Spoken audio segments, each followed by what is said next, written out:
All right, Claudia, I'm going to go through your presentation using the link that you provided in this assignment. And I'm going to go through the preview. There we go. All right, so overall, it was a great bio. The why you teach, adorable. And then your resume was fantastic. And then you had your theorist on the bottom, right? So both Gina and myself were pretty impressed with how many personalized photos you used.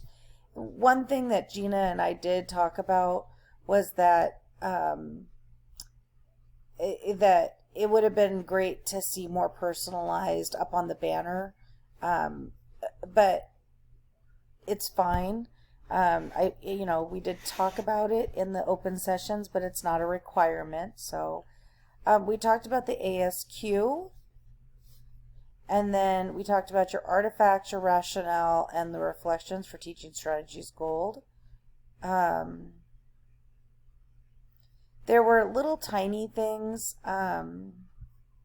So it's teaching strategies gold. And sometimes you say teaching strategies gold. Sometimes you say teacher strategies gold. Sometimes you just say strategies gold. So just being consistent. Parent-teacher conferences. It would have been awesome if you would have found at least like a flyer, like a parent-teacher conference flyer, and then talked about that connection, right? And then the portfolio image was offset just a smidge. So, I mean, those are little things that happen. It would have, again, it would have been nice if we had one, but also we understand that you're not currently working with littles, so we get that too. So this is all about family and community relationships, parent-teacher conference. Again, to go back to that parent-teacher conference conversation that we had in Standard 1, and just to make sure that you and I are on the same page. Child development and learning context. The child, understand the ways the child development, multiple contexts, including family culture. So you could have done parent-teacher conference, or you could have done the ASQ in that one. Here's standard 2B. And so these are the little things that Gina and I noticed in your presentation. Standard 2B, and then you have 2A, knowing and understanding diverse families, which matches, right? But then underneath you copied 1C. And then you have that here, and then the parent board is great as a use here. Then you have lesson plan for 2C, building relationships, or building family and community relationships. The lesson plan, it would have been cool if you had like a community event that you did, but if you're tying that in better, then I understand. Standard 3, it is supposed to be all about Standard 3, but when you were presenting, all the information is Standard 1. And so it just didn't match. So this was a lot of feedback, was that the copying over, it just seemed, I don't know, it just seemed like there wasn't a true connect. So but then you did a better job, but then the formatting changed. So so standard 3D, and then you have standard, and then building community relationships, and 3D is knowing about assessment partnerships. So standard 3 is a little wonky. Standard 4, you change the formatting up here, which I asked everybody to leave that part alone. So that was kind of a blatant change that I noticed. And then standard 4, understanding positive relationships and foundation of young children. I think you did a nice job. The other thing I noticed is that the font size is not the same, which throws your eye.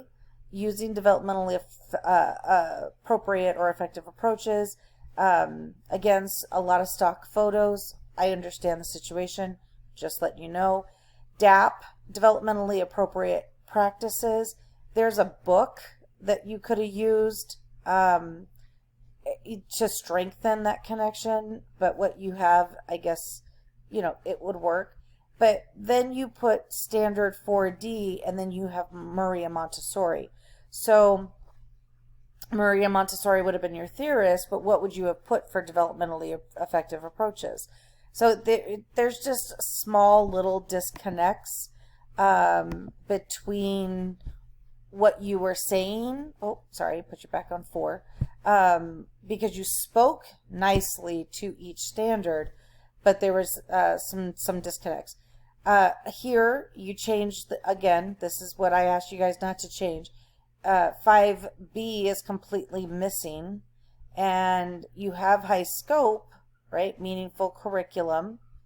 And then Arizona Early Learning Standards, nice. Culturally diverse classrooms, which was nice. So let's go to standard 6, becoming a professional. So I did not understand the connection that you put for WIC, because the information that you put for WIC, it looks like it's from a website, and it doesn't have the rationale or the description, and it doesn't have a reflection. So I understand that you spoke to the reflection in your presentation, which was nice, but this does not meet the guidelines that we have. First things first, scholarship, that was nice, but you're missing the areas or the component. So which of standard 6 are you speaking to? And then you did the smart support, becoming a professional, but becoming a professional, I think both Gina and myself were confused on smart support becoming a professional, because you're not really talking about why smart support makes you a professional. Does that make sense? So, and then the Arizona Early Learning Standard I gave you, and then becoming a professional here is, if you look at it, engaging informed advocacy, integrating knowledge, engaging, so that they're just labeled a little off. All right, and then standard 7, there's your infant toddler internship, which has no artifact, and your preschool does not have an artifact. So if you're just to give you an overview of how your scoring has happened, I wanted to provide a video for that. Thank you.